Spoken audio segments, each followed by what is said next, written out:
Hello there, everyone, and welcome back to the GSL-English podcast. My name is Gideon, and this is a podcast for all learners of English to practice and improve in a relaxed and natural way.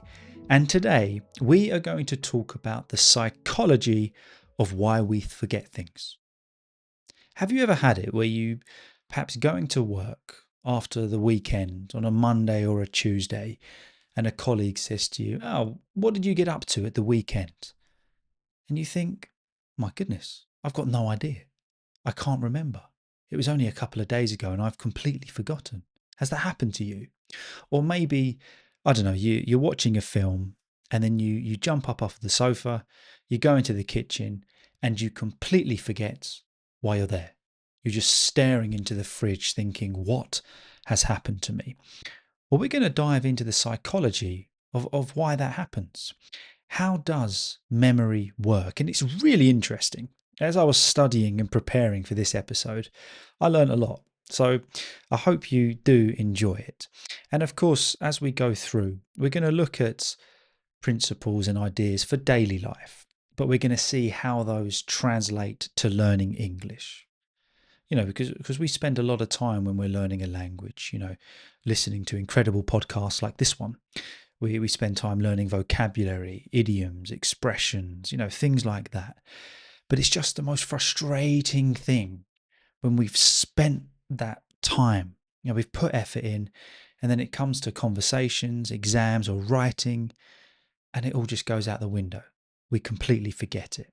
So rather than just giving tips on how to remember what we learn, I thought it would be a little bit more helpful to go into the reasons why we forget. I thought perhaps if we can kind of isolate and underline those reasons, that may help us when it comes to remembering things. Or maybe I'm just a really forgetful person and this episode was just for me. I don't know. So yeah, we're going to dive into it. As always, we got a lot of reading. You can shadow read with me. That means speaking along and reading along at the same time as I do. And we've got vocabulary that we're going to go through. So it's a good episode, this one. If you are new here, just a little introduction. My name is Gideon. I'm an English teacher from London, and I post podcasts like this every Sunday at 10 a.m. on YouTube and Spotify. So give it a like and introduce yourself in the comments. So we're going to get straight into it today. Here we go. Why we forget things. So read along with me. Have you ever walked into a room and suddenly forgotten why you went there? Or maybe someone introduced themselves and 5 seconds later their name disappeared completely from your mind. Perhaps you studied hard for an exam and then forgot everything the next day. If these things happen to you, don't worry. Forgetting is a normal part of being human. In fact, our brains are designed to forget. Memory is not perfect, and surprisingly, that is actually useful. So it starts off here by talking about, the idea of basically walking into a room and forgetting why you're there. Or, you ask somebody's name, an introduction for the first time, they tell you their name, and then it immediately is gone. It goes in one ear and it's out the other. You study hard for an exam and you think you've got it. And then once you walk into that exam room, again, you forget everything. So we realize here, this is something that happens to us, but we've got kind of the reassurance it's a normal part of being human. And then it makes a very bold statement that in fact, our brains are designed to forget. That's what we're going to dive into. Now, this is the really interesting part. So as we go through this, we're going to look at our memory in 3 stages. Okay, so here we go. How memory works. To understand forgetting, we first need to understand memory itself. Memory is not like a video camera that records every detail perfectly. Instead, the brain works more like a storyteller. It takes information, organizes it, and tries to create meaning from it. Scientists usually describe memory in 3 stages: encoding, storage, and retrieval. So it's an interesting point, to understand why we forget things, we've got to understand memory itself and how it works. So we kind of get the idea here that it's not like a video camera. If we were to go on holiday or go out for the day and then we record everything on a video camera or on our phones, you get every detail, don't you? Of course, everything that video camera sees and records, you have in detail. Whereas our brain is more like a storyteller. So rather than having every single detail perfectly stored on a memory card, our brains, our memories tell the story as best we can remember it. It takes information, it organizes it, and then it tries to create meaning from it. So for example, when somebody says, "What did you do at the weekend?" Well, if you were to record your whole weekend, it would have everything you did, wouldn't it? It'd have the coffee in the morning, the activities that you got up to, the things that you did, the things that you saw. It would have all of that perfectly in detail. Rather, what our memory does, from what I understand, is it takes that information, it organizes it to level of importance, and then we try to tell that. So we're going to look at 3 stages. Now, I just found this fascinating: encoding, storage, and retrieval. So let's take that first stage, encoding. Encoding happens when the brain first receives information. Imagine someone says, "Hi, I'm Daniel." Your brain hears the sound of the name Daniel, but hearing something is not enough. Your brain must pay attention to it. If you are distracted, stressed, tired, or thinking about something else, the information may never enter memory properly. This is one reason people often forget names. The problem is not memory itself, the problem is attention. And I thought this is so true. So the first stage is that we're giving information, and really our brain chooses whether to encode it, whether to log it, whether to organize it. So, and this has happened to me so many times. I've asked somebody's name, and then not because I don't care, but because I'm thinking about that interaction, particularly on a first meeting with someone. You're thinking about the next question, or you're thinking about, what to talk about, for example. They say their name, but your brain's not paying attention to it. So if we are distracted, maybe we're anxious because of the setting, maybe we're tired, or our brains are just thinking about someone else, well, it's not encoded. That information never enters our memory properly. It's almost like it's not stored on the memory card of our brains. So the problem isn't memory itself. The problem is the attention we're paying during that encoding period. So that's it. You've got encoding. Then the next stage is storage. So encoding and information enters the brain. Storage. After information enters the brain, it must be stored. Some memories last only a few seconds. Others stay with us for years. Every day we see thousands of things: faces, messages, advertisements, conversations, songs, notifications, passwords. The brain cannot keep everything forever. If it did, life would become overwhelming. So the brain constantly decides what is important and what is not. Could you imagine remembering every single piece of information you saw just throughout one day? Absolutely everything.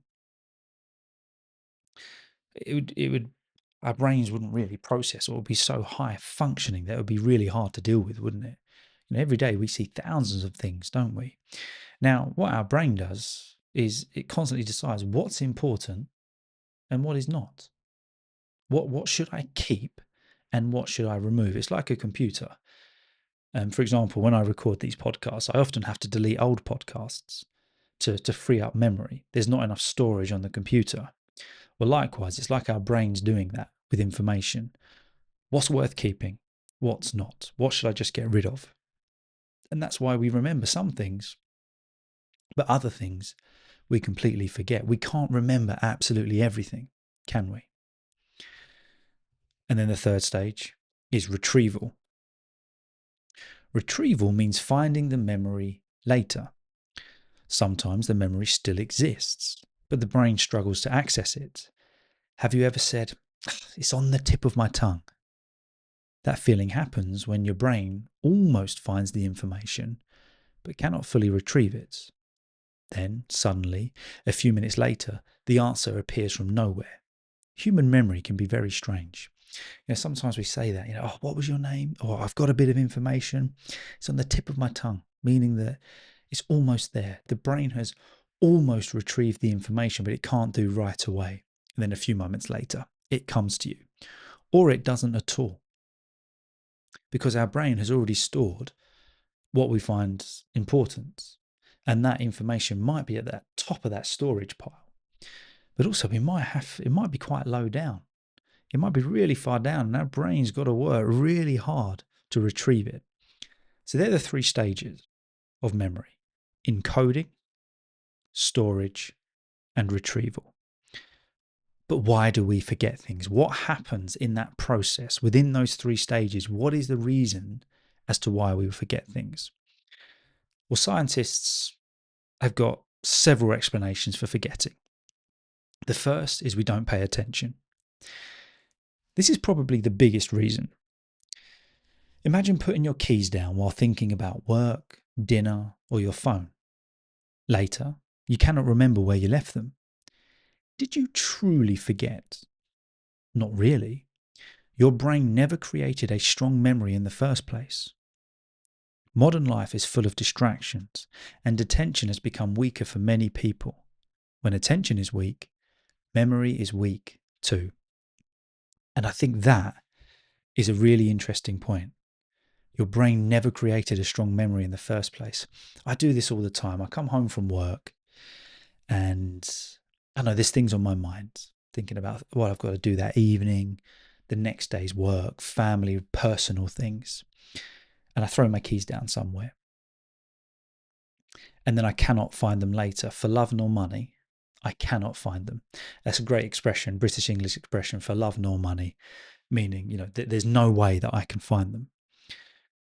And now this is interesting. I haven't necessarily forgotten where I've put my keys, but actually my brain hasn't really stored it as a memory. Or if it has, it's way down the pile because my brain was preoccupied at the time. I was thinking about something of more importance. And this is very often why we forget things. It's not just because we are forgetful, it's because we're distracted. Because our brain is processing other informations that it deems more important. And when we think of life today, it's full of distractions. And our attention has become a lot weaker, hasn't it, than it used to be. When attention is weak, so we're constantly distracted, memory is weak too. And that's very often why we forget things. And doesn't that apply to English? What happens when we're studying, perhaps when we're watching this podcast or we want to improve our English? We might be doing it, but our brain is preoccupied. We're listening to this while scrolling on social media, or we're doing something else. So actually, our brain isn't really logging it as a strong memory. We'll come back to that in a moment. So there's the first reason: we don't pay attention. Secondly, memories fade over time. Some memories naturally disappear if we do not use them. This is called memory decay. For example, maybe you studied another language in school years ago. If you never used it again, much of it probably faded away. The brain prefers efficiency. It keeps information that seems useful and removes information that seems unnecessary. So naturally, memories fade over time. I don't know if you've ever seen, particularly on older cars, this is what it makes me think of anyway. If you get a bright red older car, let's say that it was made in the 80s or the 90s, when it first came out of the factory, that red paint was perfect. It was just the most vibrant red with gloss, lovely and shiny. What happens to that paint over 10 or 15 years in sun, in the weather? it fades, doesn't it? It's nowhere near as bright as it used to be, nowhere near as vibrant like it was when it came out of the factory. That's the kind of the way I view our memories, that when it first happens, they're bright, they're vibrant, they're alive. But then over time, it fades. And this is called memory decay. And it gives the example, which I can very much relate to, of learning a language at school. Now, I was at school. When did I leave school? Over 15 years ago. I learnt French and German. Have I used them since? No. So that information has been removed from my brain. It faded away. Time is the second reason we forget things. Thirdly, new information interferes with old information. Sometimes memories compete with each other. This is called interference. For example, maybe you changed your password recently, but your brain keeps remembering the old one. Or perhaps you met many new people at a party and later mixed all their names together. The brain can become confused when similar memories overlap. So it's kind of self-explanatory that if something overlaps, it happens at the same time. So we kind of get this idea that sometimes memories are competing with each other, and it calls this interference. It's true, isn't it? If you went to a party or a gathering and you got 10 people's names, hats off to you if you remember everybody's names. But there's interference there, isn't there? There's an overlap of information. So that's the third reason. The fourth reason, stress. Stress and anxiety can seriously affect memory. When people are overwhelmed, the brain focuses more on survival and less on careful thinking. That is why students sometimes forget information during exams, even after studying for hours. However, strong emotions can also create powerful memories. Many people remember exactly where they were during important emotional moments in their lives. Emotion often makes memory stronger. So we'll split this part into two sections. That firstly, we talk about stress and anxiety. When we're overwhelmed, when we're worried, when we're in an anxious environment, our brain, what it decides to do is focus more on survival, getting through the situation, and less on careful, logical thinking. It's true, isn't it? We've all sat in exams where you've spent hours studying, preparing, and you get nervous, you get anxious, you get stressed. Well, when you're in that moment, your brain thinks, I need to survive this. This isn't about carefully thinking about what I studied, about being logical. This is about survival. So we forget. And then it just brings in this nice point that emotions create powerful memories. If we think of memories that we have, that we've remembered throughout our life, the reason we've remembered them is because we have a strong emotional connection to them. The fifth reason we forget things is sleep. What is your sleep schedule like? Sleep plays a huge role in memory. While we sleep, the brain organizes and strengthens information from the day. Without enough sleep, learning becomes much harder. This means staying awake all night to study is usually not a good strategy. A tired brain struggles to remember things properly. This is an interesting one, particularly if we've got an exam. We have this idea, or we've got an important event. Maybe it's a presentation that we have to do at work. If I stay up all night practicing it, or if I have a late night practicing it, getting in my head, then I'll be fine for the next day. Sleep is such an important thing, because this is when the brain organizes and strengthens information from the day. So if we're not getting enough sleep, we've not got enough time to organize it. Have you ever tried to organize your cupboards in the kitchen and you haven't allowed yourself enough time? You get everything out the cupboards, you organize a couple of them, but then you run out of time. And now the kitchen is left in an absolute mess. It's kind of similar. Sometimes our brains just don't have time to finish the job of organizing that day because we're not getting enough sleep. So there's 5 reasons there as to why we might forget things. We don't pay attention. Secondly, naturally, memories fade over time. Thirdly, new information interferes with old information. Fourth, stress. how we're feeling, and 5, sleep. But we're going to put a bit of a curveball in here. Forgetting can actually be helpful. Here is something surprising. Forgetting is not always bad. Imagine remembering every tiny detail of every day forever, every embarrassing moment, every advertisement, every random conversation. Your brain will become overloaded with useful information. Forgetting helps us focus on what matters most. It also helps emotional healing. Painful memories often become softer over time, allowing people to move forward with life. Scientists believe forgetting is an important feature of the brain, not a mistake. The brain is constantly editing information, deciding what should stay and what should disappear. So then we get the idea here that forgetting isn't always bad, but I guess we just got to forget the right stuff, haven't we? We couldn't remember every single detail from every day of our life. You'd be overloaded with useless information, and really that wouldn't be good for us. But also, there's certain parts of life, we've all been through painful things, stuff we'd like to forget. Well, over time, forgetting, it just softens that memory, and it's not as hard over time, and it allows us to move forward with life. So then it's kind of this idea that forgetting, it's actually a feature of the brain. It doesn't mean there's something wrong necessarily. It doesn't mean we're not strong mentally.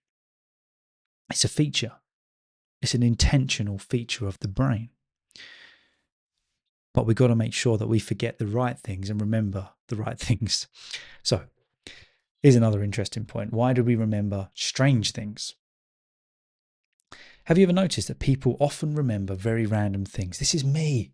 The random facts I always seem to remember. But then anything important, not a chance. You might forget an important appointment, but still remember the lyrics of a silly song from childhood. Why does this happen? I'm going to bring in a point from before here. Usually because emotion and repetition are powerful. Songs, stories, smells, and emotional experiences often stay in memory longer than simple facts. That is also important for language learning. Vocabulary lists can disappear quickly from memory, but words connected to stories, conversations, humour, or emotion are much easier to remember. The brain loves meaning. This is a really pivotal point in this episode. Really important that we remember the strangest of things, don't we, sometimes? The stories, the anecdotes, sometimes the weird words you come out with. You think, well, why on earth have I remembered that? Well, it's not because of the time we put in with word lists, writing and reading. It's because there's been an emotional connection with that word, or it's been repeated in a certain situations. Vocabulary lists, they just go over time. But if we're using words or hear words connecting to stories, films that we loved, conversations, humour, our emotions, it's so much easier to remember. The brain loves meaning. So if we want to remember what we're going to learn, we've got to give it meaning.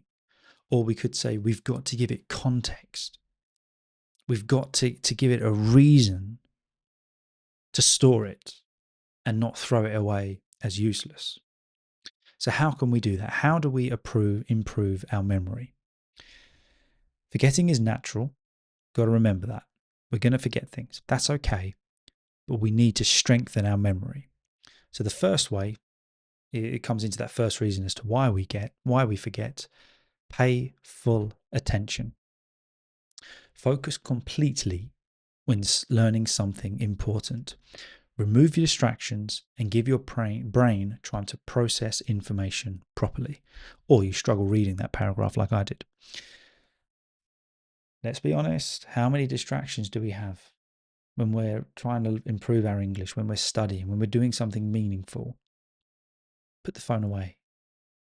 Have no distractions in the room. Just give yourself 15, 30 minutes. Your brain time to just focus on that material.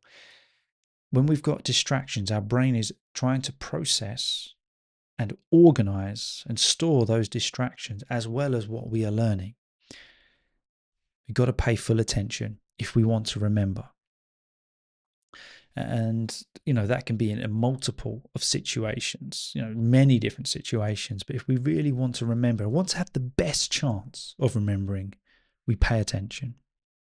Secondly, repeat information. Repetition strengthens memory. Reviewing information regularly works much better than studying once for many hours. Repetition, repetition, repetition. Even listening to these episodes more than once just helps you the brain to organize and store certain words. Thirdly, sleep well. If we've got an exam, if we've got something to learn, to do the next day, good sleep improves learning and helps memories become stronger. Use images and emotion. Funny or unusual mental images can make information easier to remember. The stranger the image, the more memorable it becomes.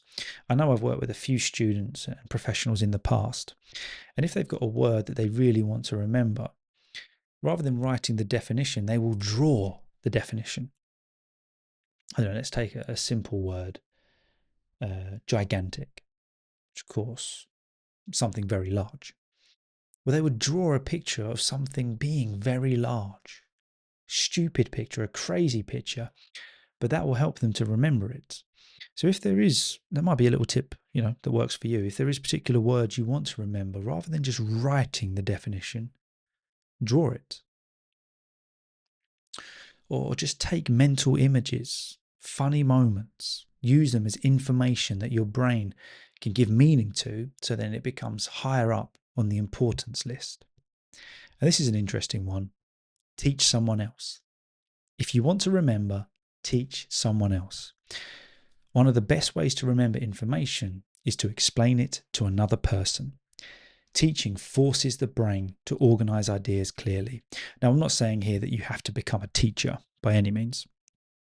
And perhaps you can do this by talking with a family member.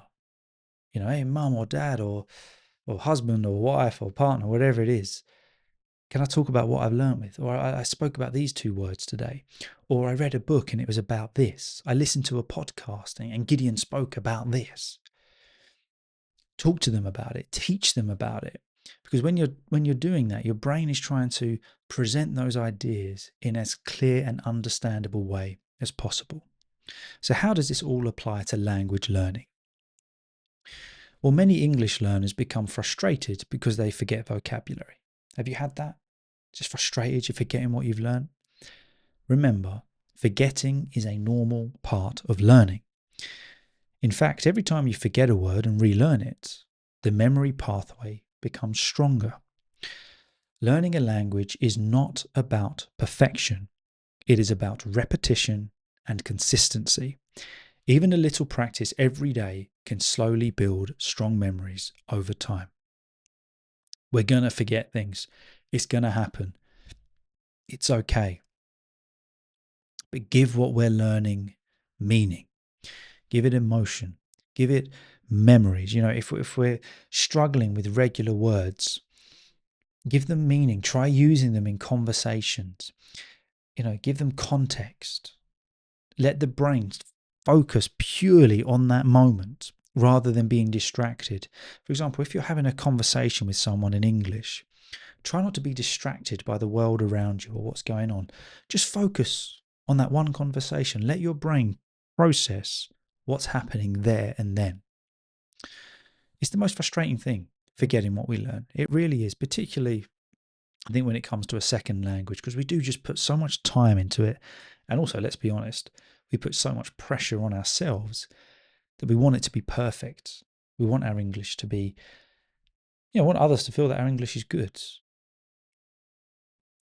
But hopefully today, just a few of these points can help you. One, realize that forgetting is part of the brain's process. It's what it's designed to do. But also there are ways that we can remember more of what we've learned. Very good. There you go. That was the topic today. I hope you enjoyed it. Thank you for the support at the moment. I really do appreciate it. As I say, if you are new here, please don't forget to subscribe. Don't forget to introduce yourself in the comments, and also give this episode a like. It really does help out. And I've been loving all of your comments recently. I don't know if you noticed, I try to reply to as many of you as possible, but please don't stop commenting. I don't care about the algorithm or views, but I just love to see how you've engaged with certain topics, with certain episodes. I love just to know what resonates with you, your opinions, your thoughts. I do genuinely read them all. And I do try to respond to everyone. I apologise if I haven't, but please don't stop doing that. But yeah, I had a bit of a cold week here in England. On what day was it? On Thursday, we had every single season. It was beautifully sunny. Then we had hailstones. Then it was chucking it down with rain. And then it was sunny. And then it was just chilly. I mean, every season here at the moment. But next week is supposed to be good. So if you are here in England, I think next week is supposed to get to the mid to high 20s at the weekend, which is phenomenal for us. I'm going down to Devon next week to visit some family, so I'll make sure I get an episode recorded before we leave. Yeah, got to remember to do that. I hope you enjoyed this episode. Thank you so much for watching as always, and I'll see you soon. Have a good one, guys.